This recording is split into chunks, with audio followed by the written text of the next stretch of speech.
Good morning, everybody. Salam alaikum. Jeff Rahim Bronner. Haven't seen you guys in a few weeks. I missed you. So I'm here at the Farm of Peace, and I have actually accepted the position of being executive director here at the Farm of Peace. Makes me very, very happy. I'm working with my good friend and teacher, Salima Adelstein. We're running the Zawiya together this week. My family, we still live up in Western New York. I'm just commuting down during the week, then driving home on weekends. Are we still going to North Carolina? I don't know. Only time will tell. But I feel like I'm going to be here at the farm for at least a couple years.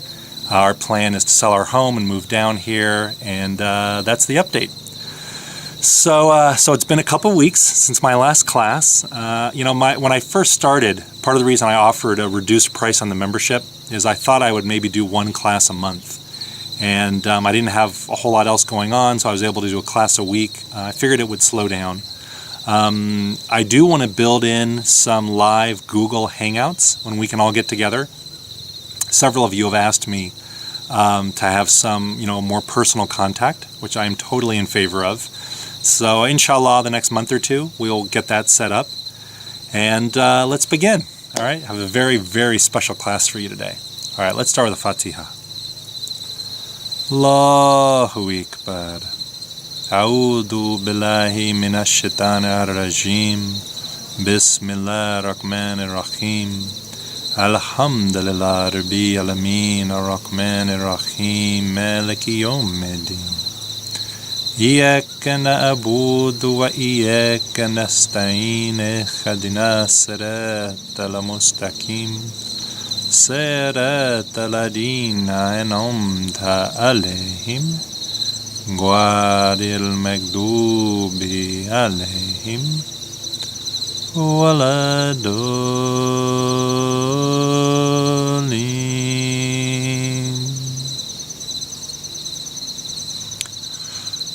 My beloved Lord, my beloved God, I call to you now on our behalf, and Allah, I ask that you help us.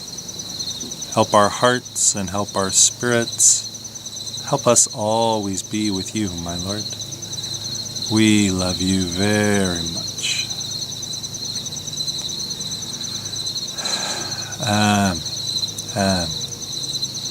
So if you've never been here to the Farm of Peace, it is an absolutely exquisite place. It is in western Pennsylvania. It's between 100 and 150 acres. Salima Adelstein is a phenomenal teacher of personal growth and spiritual development and transformation. She's been a good friend of mine and a teacher of mine and my beloveds for many, many years. And when they invited me to come be the executive director, I was honored, I was touched, and we decided to do it. I work in a building called the IPC, the International Peace Center. It is one of the most spectacular buildings you'll ever come into. It's not that big. There's only 6 sleeping rooms. I tell people it's a spiritual bed and breakfast. We have a wonderful cook. The food is organic and halal or kosher. It's just a really amazing place to come for a couple days or come for a week to either do a Zawiya, which is like a personal spiritual retreat, or just to have some R&R and get a chance to get a break and get away from everything. Pretty amazing place. So over the last couple weeks, I've been really busy transitioning to my job down here. And it was bothering me that I wasn't doing any classes for our group. By the way, we're now up to 22 students, alhamdulillah. I see that number growing to 1,000, and we'll just do it one student at a time. So it bothered me that it had been a couple weeks, and yet I didn't want to force it or push it. I was actually waiting for something to drop into my heart. And it did last night. So you may want to take notes on this, or you may want to put your pen and paper down and just sort of receive the transmission of what I'm about to send. This is definitely one of those classes and guided meditations that I would suggest listening to more than once. There'll be some you just do one time and you move on. This one, inshallah, is going to be special. Let me get a sip of water now that I've done that big build-up.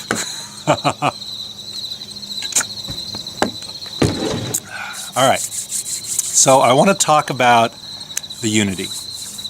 and the secrets and the stations of the unity, and really what it takes to walk all the way to the unity.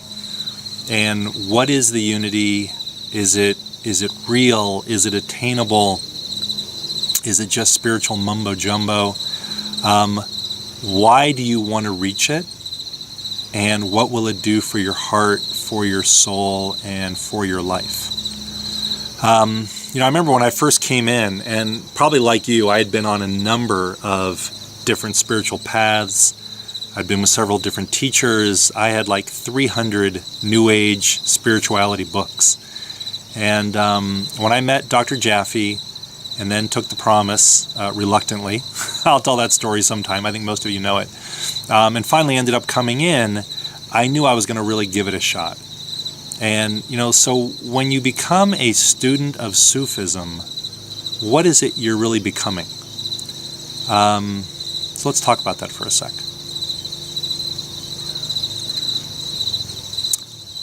My understanding, and again, these are all just my opinions, I'm just speaking for myself, is that each of the major religions, each of the major traditions, each spiritual path that is a real spiritual path leads to a special place. And some lead farther than others, to be honest. Generally, you need a guide or a teacher to take you there. It could be a book that you find. It could be a video like this. 300 years from now, someone may discover this video. I think that's totally possible. But you need someone who has walked through the stations and walked through the pictures and the steps and can take you there. And I used to argue with that. I used to want to do it on my own, blah, blah, blah, blah, blah. There were times, especially in Jabarut, which is the stations 14 through 21, I was so thankful to have Ibrahim and to have Sidi. I didn't really know. You get out to these certain places, you don't know where you are. And I'm not talking about your daily earthly life. I'm talking about in your heart, in your soul, when you sit down to pray and to do meditation or to do remembrance, where do you go? In Sufism, there are several major journeys. There's 4 or 5 that I know of that Sidi talks about. The first journey is the 28 stations that Sidi talks about in Music of the Soul. If you don't have a copy of Music of the Soul, I would really like to encourage you to get one. You can email me, or you can go to suficenter.org to order one. I think it's like $40. Or if you don't have the money for that, you can go to Amina Al-Jamal's website, which I'm pretty sure is sufimaster.org, and you can print out the stations there. So the first journey is the 28 stations in Music of the Soul. For those of you who have switched to a 7-station paradigm that Sidi talks about in He Who Knows Himself Knows Allah, it's different. It's like the first 2.5 stations are the first journey. I haven't really switched over to that paradigm. I'm more old school. I just use what worked for me or is still working for me. And so the first journey is what's known as fana, F-A-N-A. Technically, fana is station 21. Fana filah is station 28. And in essence, fana literally means annihilation or to disappear. In practical terms, fana is you ascending to the mountaintop, leaving the world behind, having time with your Lord and your Creator to get what you need deep in your heart. Whatever healing you need, whatever transformation you need, it's a long walk to the unity, to be honest. I've been on the path 16 years, 17 years, and it's really only in the last year that I'm starting to feel some of what people have been talking about. I had glimpses of it, years earlier. And I'm not claiming to be in any state or station. I really don't know where I am. I know I'm deeply happy. I know I feel blessed and I feel joy. And no matter what's going on in my outer life, Give me an hour with my prayer beads on the inner, and 9 times out of 10, I'm going to feel really good wherever Allah takes me. Okay, and I don't mean that to brag, I actually mean that to inspire some of you. Okay, the walking is worth it. And bottom line is you have to just keep going. You know, City says we have 70,000 veils. But good thing we don't walk through, all of them one at a time. But the one thing I'm really good at, and I've done the last couple years especially, is no matter what comes up, I keep returning it back to Allah. Take it back to Allah, take it back to Allah, take it back to Allah. I'm feeling angry, I'm feeling sad, I'm feeling tired, we're scared about money, where are we going to live, blah, blah, blah, all this stuff, which everybody has. Don't stop with any of it. In a certain sense, don't stop until you feel better. That's my barometer. If I'm in pain, whether it's physical, emotional, psychological, spiritual, if I'm in pain, I know I have some work to do. And so with that as your mantra, you just keep returning it back, and you keep returning it back. You will fly through the stations and through the sections of the stations. Okay, I hope by now, I'm pretty sure I've talked about stations.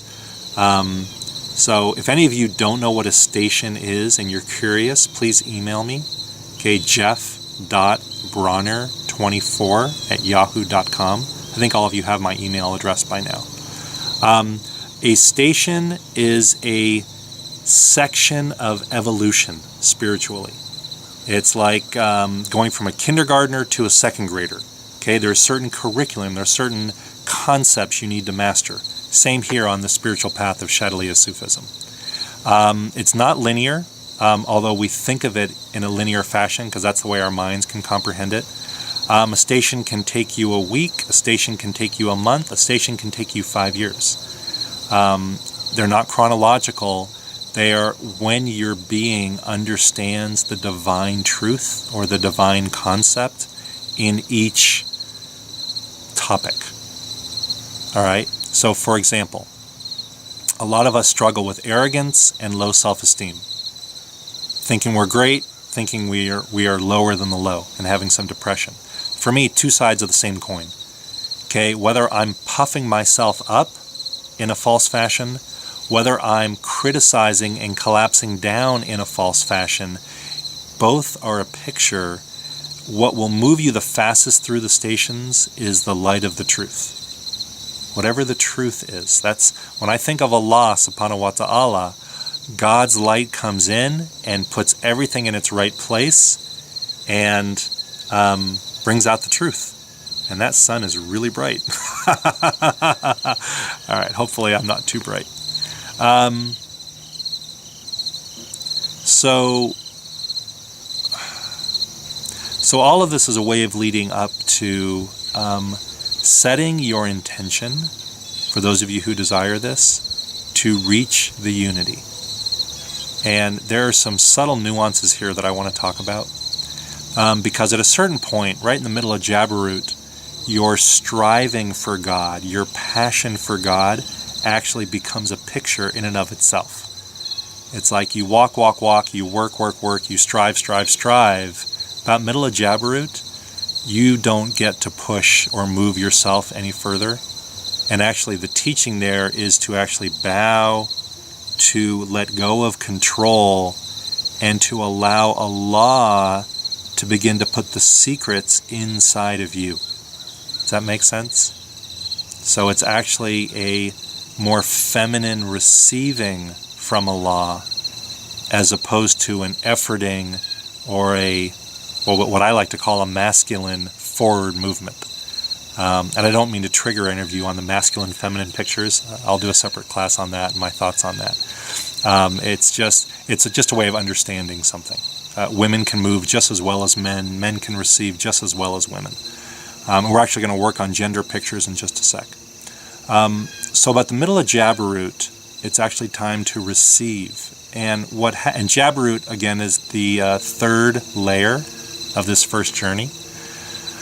As you start to receive from Allah, you will start to disappear. Okay, and that is actually what today's class is on. I'm calling this the first station of the Unity, be station 22. But today's class is on disappearing. Okay, and this is the part that that you may want to listen to and go through the meditation several times. Disappearing is one of the most joyful, ecstatic experiences I ever had on this path. By letting go of yourself, you actually find your true self. By letting go of whatever you think you are, whoever you think you are, however you identify yourself, honestly, all of that has to come undone. And, for a couple weeks, is it going to be hard to function in the world? Yeah, a little bit. Okay, as you start to approach station 21, fana can last for several months. My life pretty much came unraveled at that point. Thank God I was living at the Sufi Center, because I wasn't super functional. Okay? So, yes, you may need to set up your life to come apart a little bit, but there can be a deep hunger and a deep thirst in your soul to know the truth about this creation. Okay, I know some of you have really deep questions about war and famine and abuse and the darkness, and why does God allow certain things? My experience is, as you cross into the Unity, as you cross into the secrets, you begin to get the answers to some of your deepest, darkest questions, if you will. Okay, it's through the surrender and the letting go of ourselves that the drop returns to the ocean. So what I want to do, right, is this full sun is really coming out. Everybody go ahead and close your eyes. Okay, we are going to work on disappearing. I'm actually going to read a little bit from the station in just a sec. But before we go there, everybody close your eyes, drop inside, and I want you to think about what are the 2 or 3 things that you associate yourself as. So in my case, I'm a man, I'm a Jewish man, and I love God. Probably my 3 biggest associations. Okay, maybe a little bit basketball player for UCLA. I still like that. All right, so what are your biggest identifications? Okay, they don't have to be bad. I mean, they may be pain or wounds, but when you think of yourself, what comes to your heart? What comes to your mind?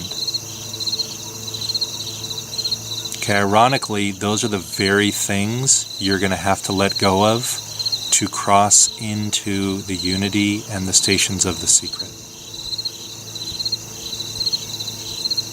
Okay, so I'm going to read a little bit from Music of the Soul, and then we're going to do our meditation. Bismillah ar-Rahman ar-Rahim. In my copy, this is page 73. It's probably a different page for most of you. The World of Al-Azal. This is the first station of the secret, pre-eternity, or the meaning of Bismillah ar-Rahman ar-Rahim. And by the way, Sidi al-Jamal, for those of you who have not met him, he is our Sufi guide, lives in Jerusalem. He is a hidden Sufi master. His whole goal is to help people reach the Unity and to help people walk straight and to have a good life and a holy life, and honestly prepare your soul for what happens after you leave this world. And I mean that not in a religious sense, I mean that in a very real sense. Okay, the afterlife and what's coming is a very real thing for me. I think about it quite often. So, Bismillah. When you have reached the last station of the soul, al-fana, then Allah will let you know. I could take you by the hand, but when you are in al-fana, you will know what these stations are. Now you walk and you reach high stations and you can eat. But when I say eat, I do not mean food in the normal way. No, I want you to know the meaning of this word. The heart needs to eat, but it is different eating, and the soul also needs to eat and to drink, but it is a different eating and drinking. They need to eat from the bread of the truth and to drink from the wine of the love. If you reach and if you are special for Allah, there is no difference after that. You can look inside because there is no inside and no outside.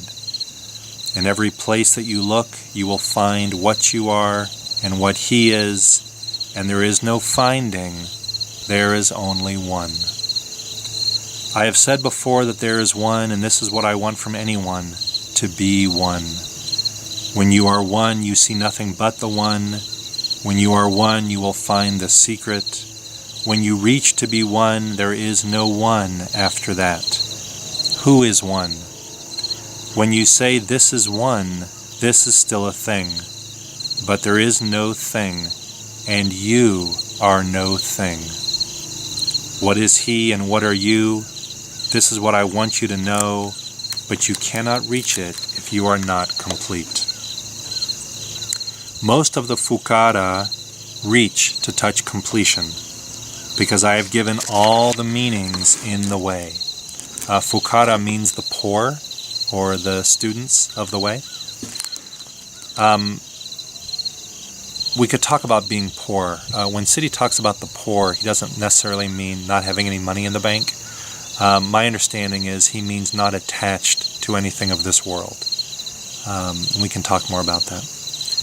This has been a short time, but you do not need a long time to know why you live. Are you dead? Are you alive? Many things inside you ask, why are you here and why are you not here? Who is here? He and you. Also, you are He and He is you, but in the deep meaning. All this is not in the language of the tongue. I want anyone to be able to touch this in his hand, but after he has changed his hand. This hand needs to change in every station, and any one time you are born again many times. You are born many times in one day. What does this mean? When I say that you are born, I mean by born that you change. Changing is being born. When you change, you are born. I want everyone to return to be a child and to understand every meaning that I give. But it is not I who gives, it is He who gives. But I am the mirror of Him. Everyone is the mirror of Him. When you look to any side, you are the mirror. Look into yourself if you have anything with which to look with in this station. Reach to be the mirror so that you can understand everything. Alright, so I'm going to pause there. I'm actually going to pause this video and put the guided meditation in the next video. It makes it easier to upload to YouTube. So finish this video and then click over to the next one. See you guys in a minute.